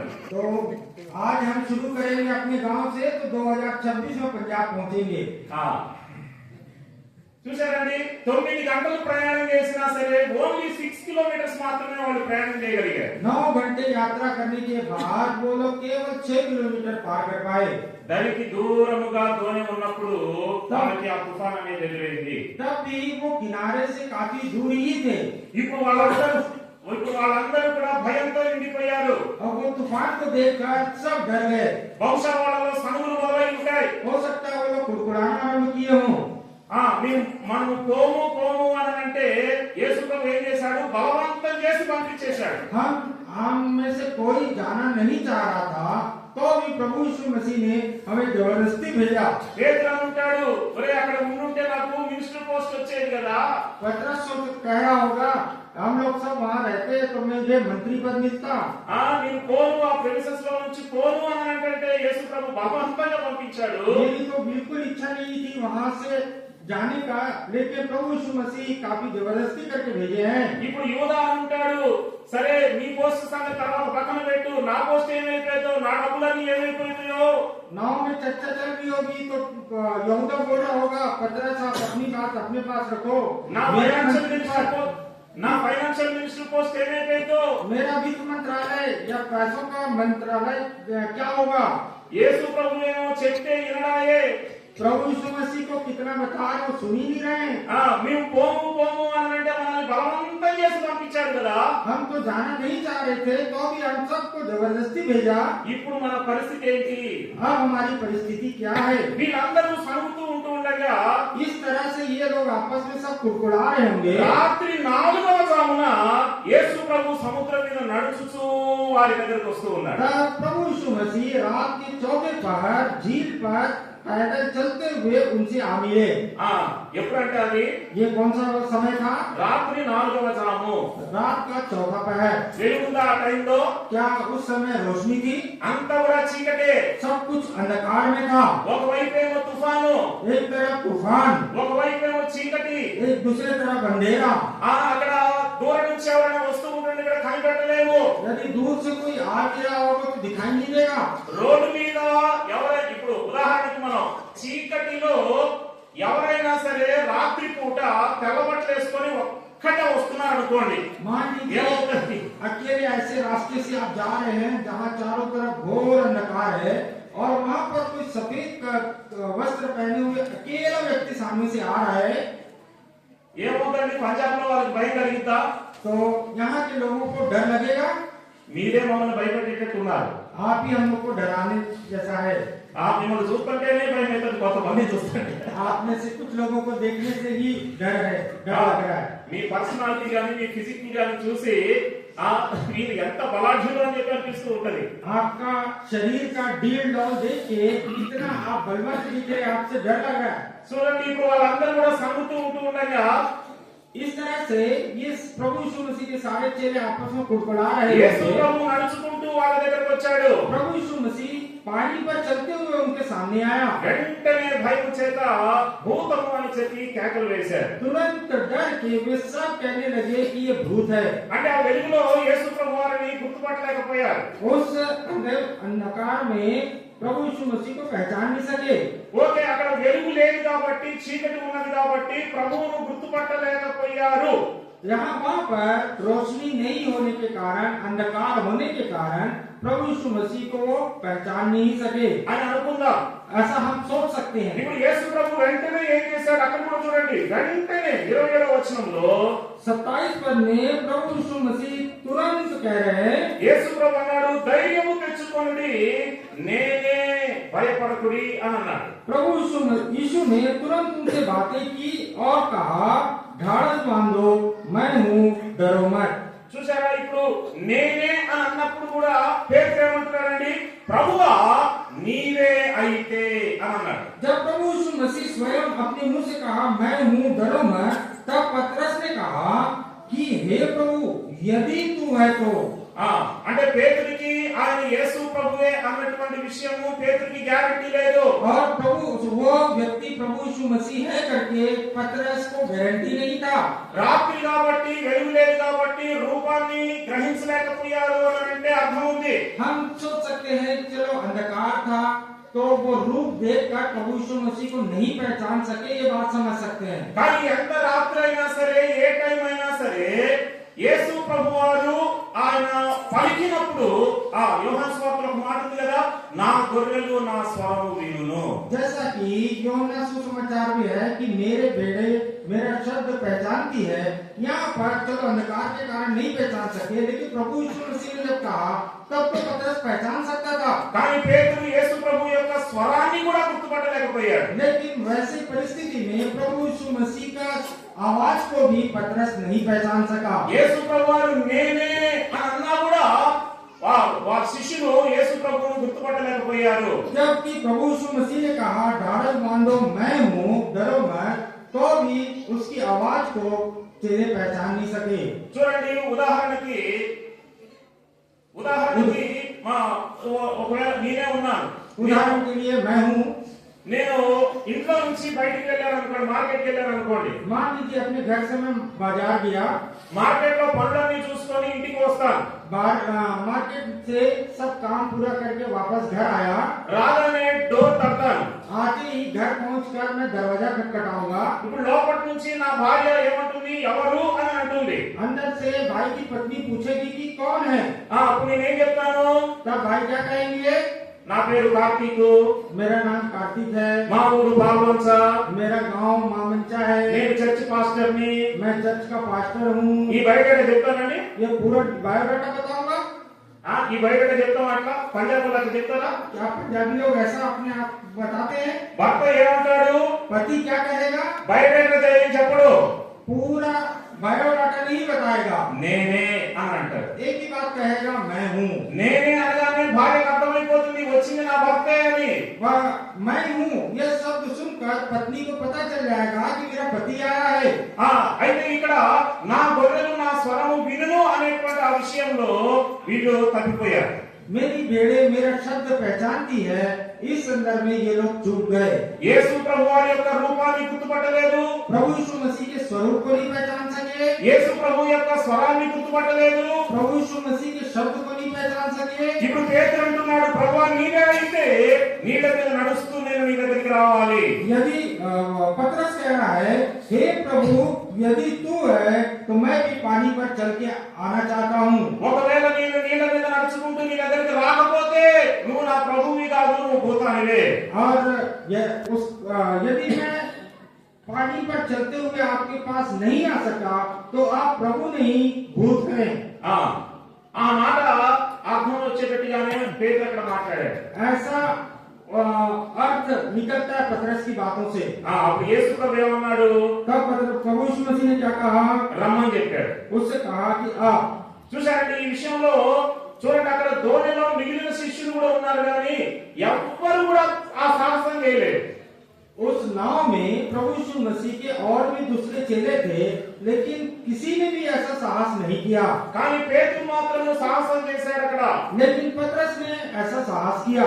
అందరికన్నా 12 మందిలో కూడా మొట్టమొదటిగా రెస్పాండ్ అయ్యేటువంటిది పేతురే. सभी संदर्भों में प्रभु यीशु मसीह के 12 चेलों में सबसे पहले आगे आके बात करने वाला पतरस ही है। మాట్లాడడానికి రెస్పాండ్ అయ్యేది పేతురే. बातों में जवाब देने में पतरस ही है। కత్తి తీయడానికి కూడా రెస్పాండ్ అయ్యేది పేతురే.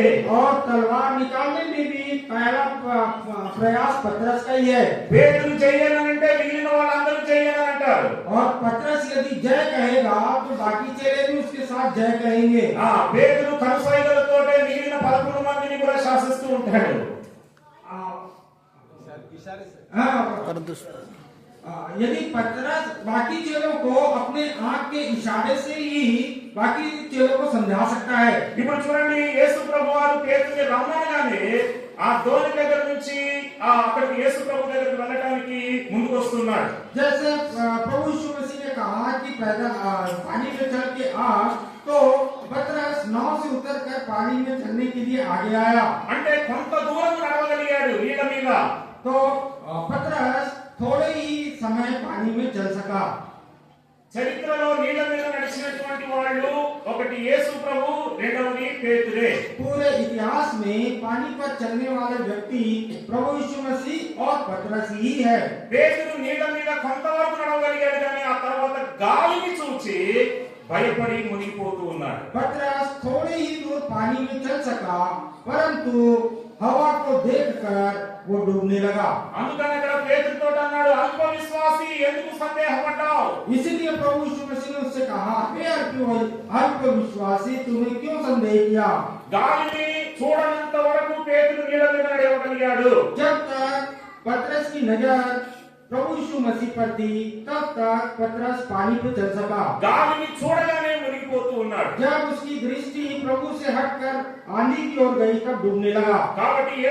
కాబట్టి పేతురుని ముంచింది తుఫాను కాదు మిత్రమా, తనలో ఉన్నటువంటి ఆ దృష్టి మరలు కొల్పుకోవటమే, ఆ దృష్టి మళ్లించుకోవటమే తాను మునిగిపోవటానికి కారణమైంది. पतरस का पानी में डूबने का कारण आंधी नहीं था, उसका कारण ये था कि उसकी दृष्टि प्रभु यीशु मसीह पर से हटकर आंधी की तरफ जाना ही उसके डूबने का कारण हुआ। ఇప్పుడు చూడండి, మునిగిపోతూ ఉన్నప్పుడు మళ్ళా ఏమని కేకలు వేశాడు? ప్రభువా నన్ను రక్షించు అని చెప్పినాడు. जब पतरस पानी में डूबने लगा, तब उसने क्या आवाज दिया? हे प्रभु बचा। పేతురు ఎట్లాంటోడంటే అందితే జుట్టు పట్టుకుంటాడు, అందకపోతే కాళ్ళు పట్టుకుంటాడు. पतरस का स्वभाव ऐसा है कि या तो सिर पे चढ़ के बैठ जाएगा, अगर वहां जगह नहीं मिले तो पांव पे गिर जाएगा। ఇప్పుడు ఏమన్నాడు? ప్రభువా నన్ను రక్షించు అని చెప్పినాడు. अब वो ये कह रहा है, हे प्रभु मुझे बचा। కొంతవరకు యేసు ప్రభువును చూడగలిగాడు. ఆ తర్వాత మరలా పరిస్థితి వైపు చూడగానే తాను మునిగిపోతూ ఉన్నాడు. थोड़े ही समय प्रभु पर उसकी दृष्टि बनी रही, लेकिन उसके बाद परिस्थितियों की ओर देखने लगा। చూడండి, యేసు ప్రభు ఎంత ప్రేమ కలిగిన వాడు అని అంటే, प्रभु यीशु मसीह इतना प्रेमी प्रभु है। వెంటనే అంట యేసు చెయ్యి చాపి అతన్ని పట్టుకున్నాడు. तो जैसे उसने प्रभु को देखकर चिल्लाया, पुकारा, तुरंत प्रभु ने अपना हाथ बढ़ाया उसे बचाने के लिए। యేసు ప్రభు వారు టైమింగ్ మెయింటైన్ చేస్తాడు. प्रभु यीशु मसीह समय का पक्का ध्यान रखते हैं। టైమింగ్ మెయింటైన్ చేస్తాడు. ఏ టైంలో ఏం చేయాలి అనేది మెయింటైన్ చేస్తాడు. प्रभु यीशु मसीह किस समय क्या काम करना है समयानुसार ही करते हैं। మొట్టమొదటిగా ఏం చేశాడు? యేసు చెయ్యి చాపి అతన్ని పట్టుకున్నాడు. ఆ తర్వాత అల్ప విశ్వాసి అని హెచ్చరించాడు. सबसे पहले पतरस उस समय की परिस्थिति को देखते हुए प्रभु यीशु मसीह ने पहले हाथ बढ़ाया, उसे बचाया, उसके बाद उसको कहा, हे अल्पविश्वासी तूने क्यों संदेह किया? అదే ఒకవేళ ఆ టైంలో నువ్వుంటే ఏమనేవాడివి? यदि आप उस जगह में रहते तो क्या करते? ఎందుకయ్యా పేతురు భయపడతావు? ఈ సంవత్సరం నీ వాగ్దానం ఏంటి? हे पतरस तू क्यों डर रहा है? इस साल तुझे क्या प्रतिज्ञा मिला है? పోయిన సంవత్సరం నీ వాగ్దానం ఏంటి? तो पिछले साल तुझे क्या प्रतिज्ञा मिली? నీవు బాప్తిసం తీసుకున్నప్పుడు నీ వాగ్దానం ఏంటి? जब तूने बपतिस्मा लिया था प्रभु की क्या प्रतिज्ञा थी? ఇవన్నీ అడిగేలోపు పేతురు పని అయిపోయింది. इतना सब हम पूछते तब तक पतरस डूब जाता। చూసారండి, యేసు ప్రభు ఎంత టైమింగ్ మెయింటైన్ చేశారంటే అప్పుడు మెసేజ్ ఇవ్వలేదు. प्रभु यीशु मसीह कितना समय का पालन किए, उस समय प्रभु ने कोई संदेश नहीं दिया। చెయ్యి చాపి అతన్ని పట్టుకున్నాడు. तुरंत उसने हाथ बढ़ाकर उसे थाम लिया। ఆ తర్వాత అన్నాడు, అల్ప విశ్వాసి ఎందుకు సందేహపడ్డావు? उसके बाद प्रभु ने कहा, हे अल्प विश्वासी, तुमने क्यों संदेह किया? అవిశ్వాసేమో నేను నమ్మను అని అంటాడు. अविश्वासी क्या कहता है?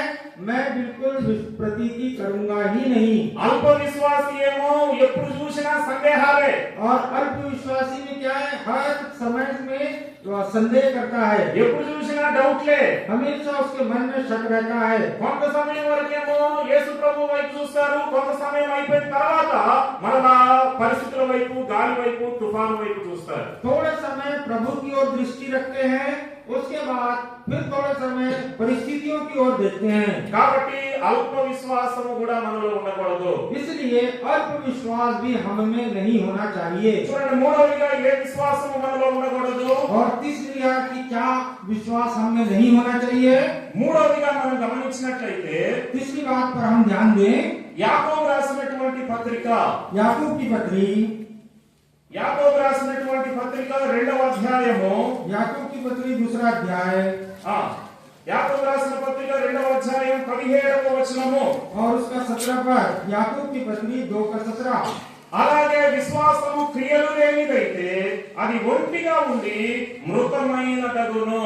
याकूब 2 अध्याय 17 पर, वैसे ही विश्वास भी यदि कर्म सहित ना हो तो अपने स्वभाव में मरा हुआ है। అంటే మూడవది ఏ విశ్వాసము ఇది మనలో ఉండకూడదు? और तीसरा कैसा विश्वास हम में नहीं होना चाहिए? మృతమైన విశ్వాసము, मरा हुआ विश्वास, అంటే క్రియలు లేని విశ్వాసము.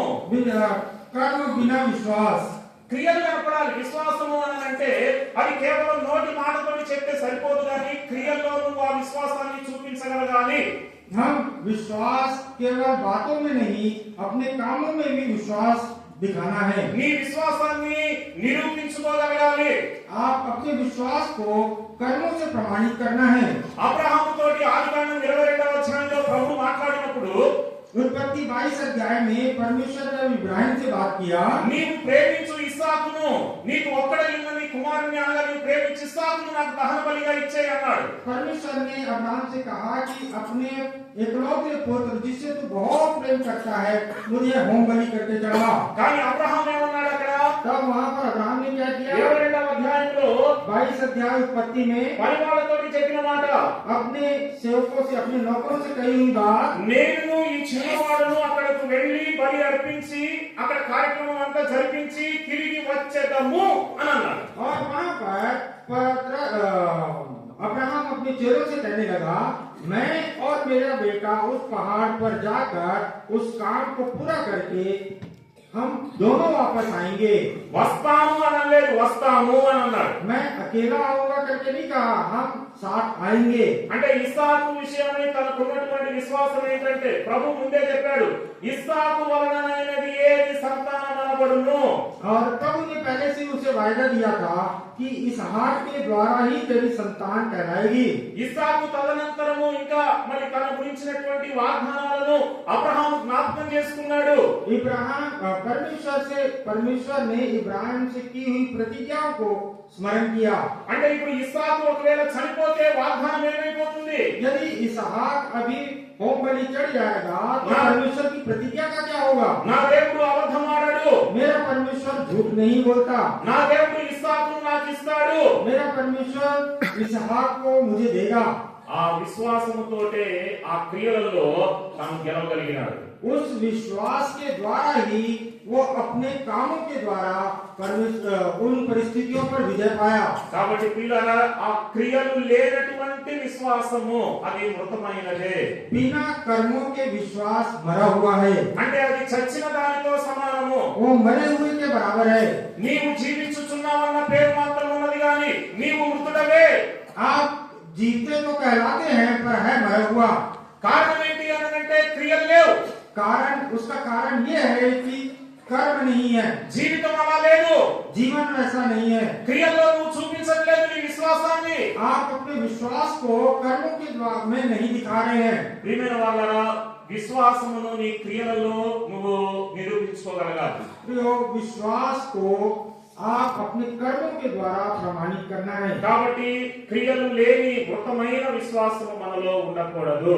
कर्म रहित विश्वास, जो मरा हुआ विश्वास है, वो हमें नहीं होना चाहिए। విశ్వాసం గురించి వినటమేనా లేకపోతే క్రియలు ఉన్నాయా?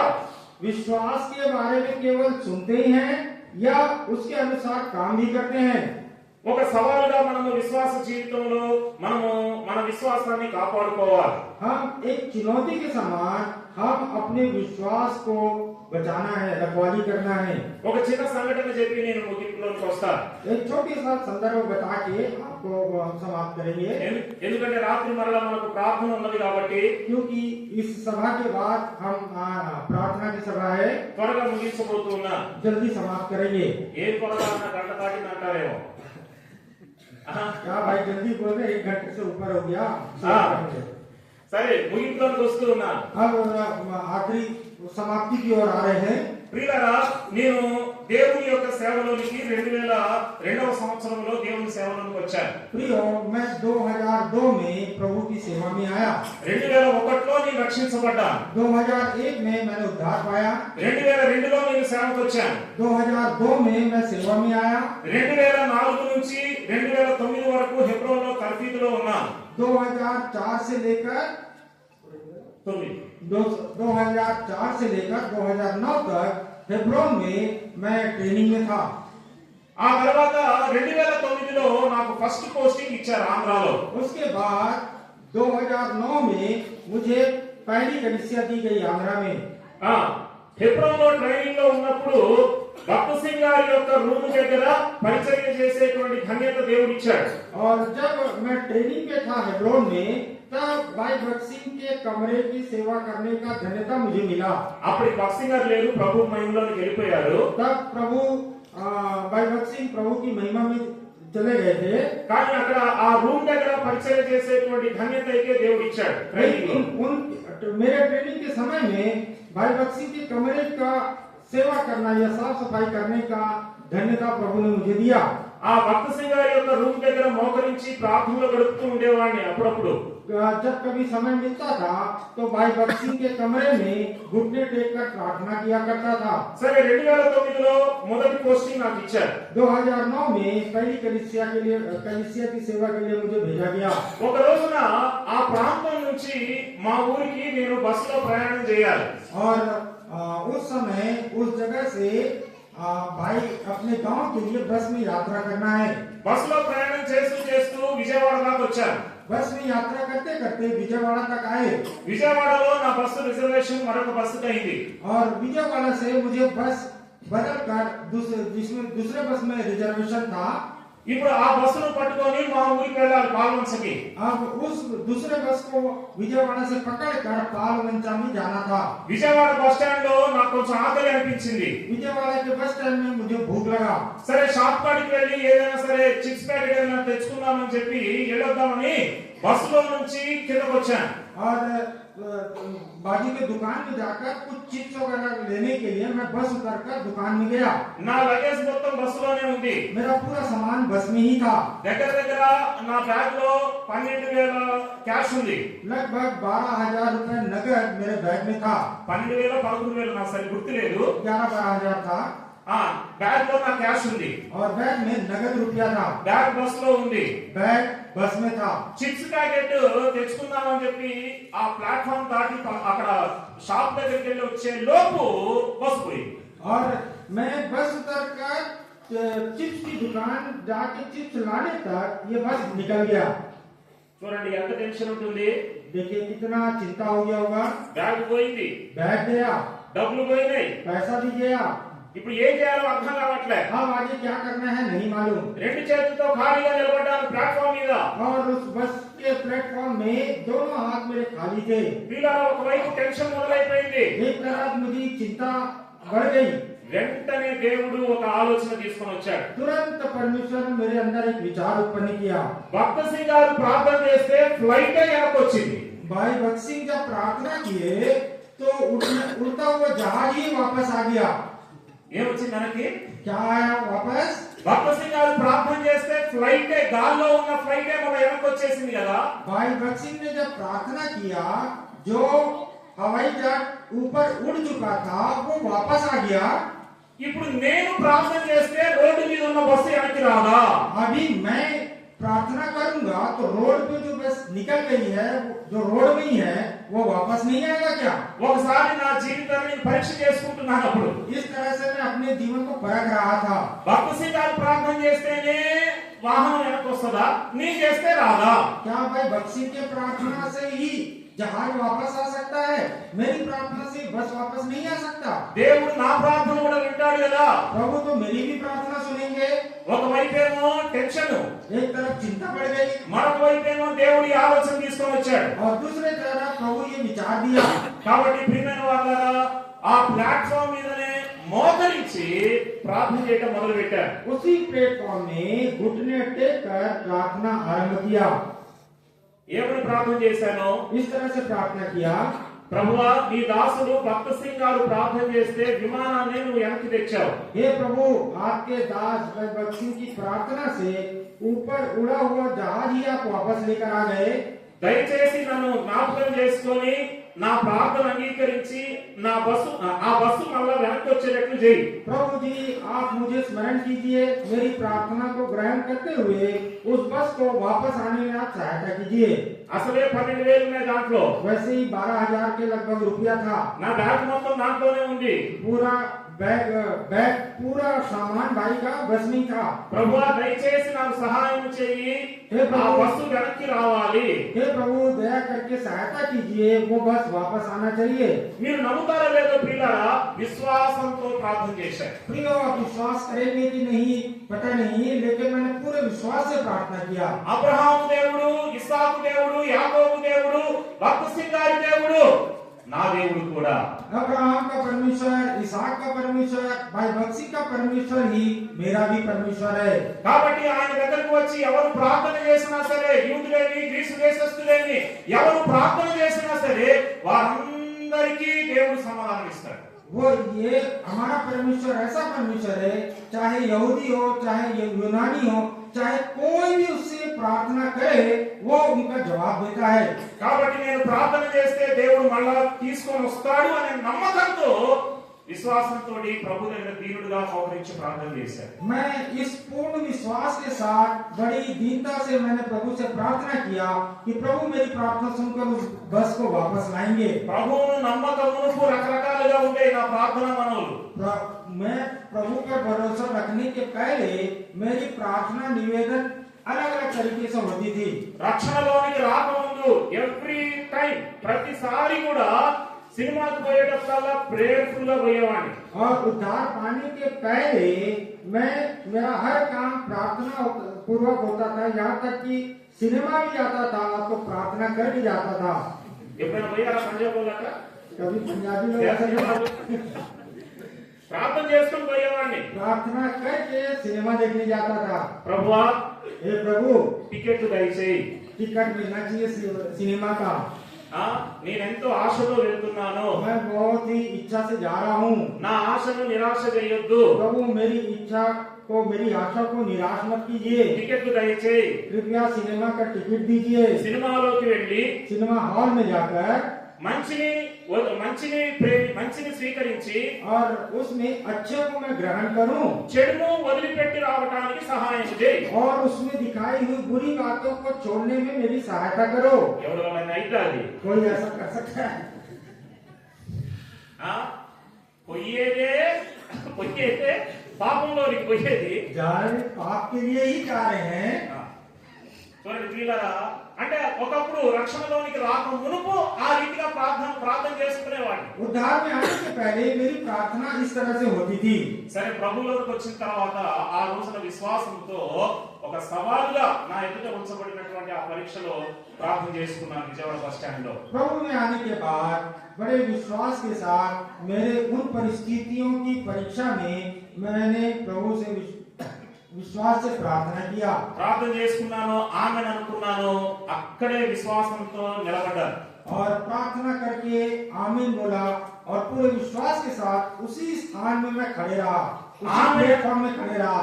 ఆమెన్ అన్న తర్వాత మీరు నమ్ముతారో లేదో 3 నిమిషాలు 4 నిమిషాలు అయిందంటే వెంటనే బస్ వెనక్కి వచ్చేసింది. और आप विश्वास करें ना करें मेरी प्रार्थना समाप्त होने के 3-4 मिनट बाद वापस उसी प्लेटफॉर्म में वो बस आया। బస్సు ఆల్రెడీ హైవేకి ఎక్కేసింది, ऑलरेडी बस हाईवे चढ़ चुका था। హైవేకి ఎక్కేసింది, అది వెళ్ళిపోయింది। अब हाईवे में चढ़ गया मतलब उसको निकल जाना है। కానీ ప్రార్థన చేసిన తర్వాత దేవుడు మరలా ఆ బస్సును ప్లాట్ఫామ్ మీదకి తీసుకొని వచ్చాడు। लेकिन प्रार्थना करने के बाद हाईवे चढ़ चुके हुए बस को प्रभु के वापस उसी प्लेटफॉर्म पर लेकर आया। హైవే మీద నుంచి కండక్టర్ ఫోన్ చేయొచ్చు, हाईवे से कंडक्टर को फोन कर सकते हैं। ఆ యొక్క మేనేజర్ కి ఫోన్ అక్కడ బస్ స్టాండ్ లో ఉన్న అధికారికి ఫోన్ చేయొచ్చు, పలానా వ్యక్తి మిస్ అయ్యాడు అని। और वो बस का कंडक्टर वहाँ बस स्टैंड के मैनेजर को फोन कर सकता है कि मेरे बस का फलाना पैसेंजर छूट गया है।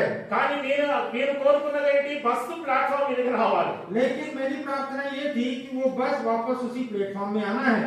ప్రార్థన చేసిన తర్వాత 3-4 నిమిషాలకు బస్సు మళ్ళా ప్లాట్ఫామ్ మీదకి వచ్చేసింది। प्रार्थना समाप्त होने के 3-4 मिनट बाद वो बस वापस उसी प्लेटफॉर्म में आया। కండక్టర్ పిలుస్తూ ఉన్నాడు, సార్ ఎవరండి? కార్తీక్ ఎవరండి?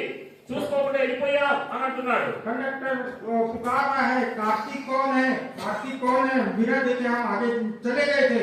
అప్పుడు చూడాలండి నా ఆనందం तब मेरा आनंद देखने लायक था, మామూలు ఆనందం కాదు। वो सामान्य आनंद नहीं था। ఒకవేళ టచ్ ఫోన్ అనుకుంటే ఎన్ని సెల్ఫీలు కొట్టుకునేవాడు। यदि टच फोन रहता तो उस समय मैं कितना सेल्फी लिया होता। ఎంత ఆనందం తెలుసా? कितना खुशी हुआ। मतलब నేను ప్రార్థన చేస్తే బస్ ఎక్కడికి వచ్చింది? मेरी प्रार्थना के द्वारा वो बस वापस आ गया। భక్సింగ్ గారి ప్రార్థన విన్న దేవుడు నా ప్రార్థన కూడా విన్నాడా? भाई बक्सिंग का प्रार्थना सुनने वाला परमेश्वर मेरी भी प्रार्थना को सुना। ప్రియులారా, నా ముఖంలో ఫీలింగ్స్ మారిపోయినాయి। मेरे चेहरे में फीलिंग्स बदल गए। మీరు నమ్ముతారో లేదో నడక కూడా మారిపోయింది। और मेरी चाल भी बदल गई। నడక కూడా మారిపోయింది। मेरी चाल भी बदल गई। కార్తీక్ ఎవరు అని అంటే అసలు నా నడక చూడాలి। అప్పుడు जब बस कंडक्टर कार्तिक पुकार रहा था तब मेरी चाल देखने लायक थी। ఎలా ఎక్కానంటే బస్సు లోపలికి అసలు మామూలు ఆనందం కాదండి। और वो सामान्य खुशी नहीं थी, बड़े गर्व के साथ उस बस में मैं चढ़ा। ప్రియులారా, ప్రభువు ఎవరి ప్రార్థనైనా వింటాడు। हमारा प्रभु ऐसा है कि हर एक की प्रार्थना सुनता है। విశ్వాసముతో కలిగిన విశ్వాసం మనలో कर्म सहित विश्वास के द्वारा प्रार्थना से प्रभु सुनता है। విశ్వాసం అని చెప్పుకోవడమే కాదు, విశ్వాసాన్ని మన జీవితంలో ఎక్స్పీరియన్స్ చేయగలగాలి। केवल विश्वास की बातें करते ही रहना नहीं, बल्कि उस विश्वास को अपने जीवन में कर्मों सहित अनुभव भी करना है। విశ్వాసం క్రియలలో నిరూపించుకున్నాడు అబ్రహాము। अब्राहम अपना विश्वास कर्मों के द्वारा प्रमाणित किया। కాబట్టి క్రియలు కలిగిన విశ్వాసము తనలో ఉన్నది కాబట్టి విశ్వాసులకు తండ్రి కాగలిగాడు। कर्म सहित उसने विश्वास किया, इसलिए इब्राहिम विश्वासियों का पिता कहलाया। ఈ రోజు ఒక సవాలుగా మనం ఉండగలుగుతున్నామా? क्या अब हम आज चैलेंज के साथ जी रहे हैं? అబ్రహాము దేవుడు, ఇస్సాకు దేవుడు, యాకోబు దేవుడు అని అంటున్నావు। हम तो पुकार रहे हैं, इब्राहिम, इसहाक, याकूब का परमेश्वर कह के पुकार रहे हैं। అబ్రహాము నమ్మిన ఆ దేవుణ్ణి, ఇస్సాకు నమ్మిన ఆ దేవుణ్ణి, యాకోబు నమ్మిన ఆ దేవుణ్ణి, భక్తసింగ్ గారు నమ్మినటువంటి ఆ దేవుణ్ణి నువ్వు నమ్మగలుగుతున్నావా నీ లైఫ్ లో? आप अपने जीवन में इब्राहिम जिस पर भरोसा किया, इसहाक, याकूब जिस परमेश्वर पर भरोसा किया, भाई बक्सिंग जिस परमेश्वर पर भरोसा किए, उस परमेश्वर पर आप विश्वास कर पा रहे हैं कि नहीं? ఆ దేవుడు నా దేవుడు అని చెప్పగలవా నువ్వు? क्या आप कह सकते हैं कि वही परमेश्वर मेरा भी परमेश्वर है? ఆ దేవుడు నా కొరకే శిలువ మీద బలి అయిపోయాడు అని చెప్పి చెప్పగలవా? क्या आप कह सकते हैं कि वो महान परमेश्वर मेरे लिए, मेरे कारण बलिदान हुआ? లేక యేసు ప్రభువారు పరమ కులానికి చెందిన దేవుడు అని అనుకుంటున్నావా? क्या आप सोच रहे हैं कि प्रभु यीशु मसीह एक नीचे कुल या जाति के परमेश्वर सोच रहे हैं? లేక యేసు ప్రభువారు పరమ మతానికి చెందిన దేవుడు అనుకుంటున్నావా? या आप ये सोच रहे हैं कि प्रभु यीशु मसीह फलाने धर्म के परमेश्वर हैं? వాక్యంలో రాయబడి ఉంది, యేసు క్రీస్తు అందరికీ ప్రభువు। वचन में लिखा है प्रभु यीशु मसीह सबका प्रभु है। అబ్రహాముకి దేవుడే, ఇస్సాకుకు దేవుడే, ఈ రోజున వాక్యం చెప్తున్న నాకు దేవుడే, ట్రాన్స్లేషన్ చేస్తున్న బ్రదర్కి దేవుడే, వింటున్న నీకు దేవుడే। आज इब्राहिम का परमेश्वर, याकूब का परमेश्वर, भाई का परमेश्वर, मेरा परमेश्वर ही आपका भी परमेश्वर है।